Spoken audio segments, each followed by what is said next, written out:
Универсиада тақырыбына қайта ораламыз. Бүгін байрақты бәсекеде қазақстандық биатлоншы Галина Вишневская топ жарып, 2 дүркін универсиада чемпион атанды. Ал Роман Еремин күміс медальді мойнына тақса, Антон Пантов үздік үштіктен орын алды. Алатау етегіндегі аламанда жүрген спортшы олушымыз Қанат Базылхан жалғастырады. Алатаудың ақ қарында Қазақстанның қоржынына кезекті алтын медаль түсті. 11-ші алтынды әйелдер арасындағы биатлоннан мас стартта Галина Вишневская ұтып алды. Бүгінгі жаппай жарысты қазақстандық биатлоншы өте сауатты бастады. Алғашқы атудан кейін екінші тұрған жерлесіміз сосын суырылып алға шықты. Нысана көздеуде бір мәрте ғана мүлт кеткен Галина қарсыластарынан қар үзіп кетті.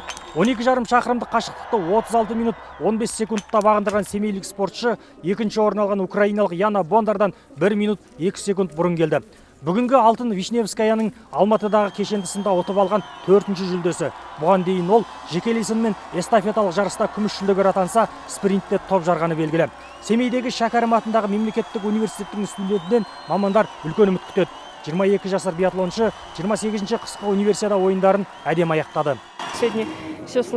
Бүгінгі жарыс сәтті басталды. Өйткені Дарья Усанова екеуміз команда болып жұмыс істедік. Өкінішке қарай ол ату кезінде қателіктер жіберіп жүлделі орыннан шет қалды. Бірақ менің жеңісіме үлес қосты. Сондықтан бұл команданың жеңісі.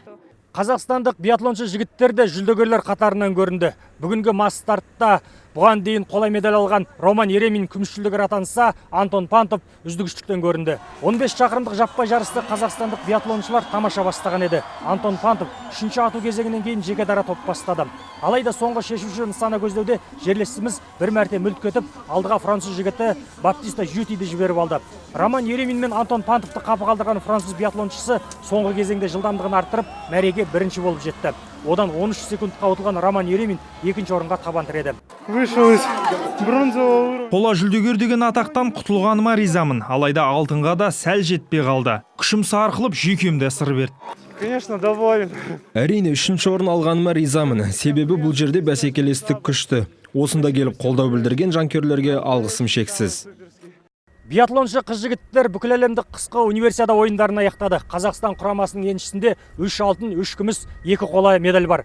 Бүгін сондай-ақ шаңғышы қыздар мас старттың мықтыларын анықтады. Қазақстандық Анна Шевченко үздіктер қатарынан көрініп, осы универсиада ойындарындағы 3-ші қола медалін еншіледі.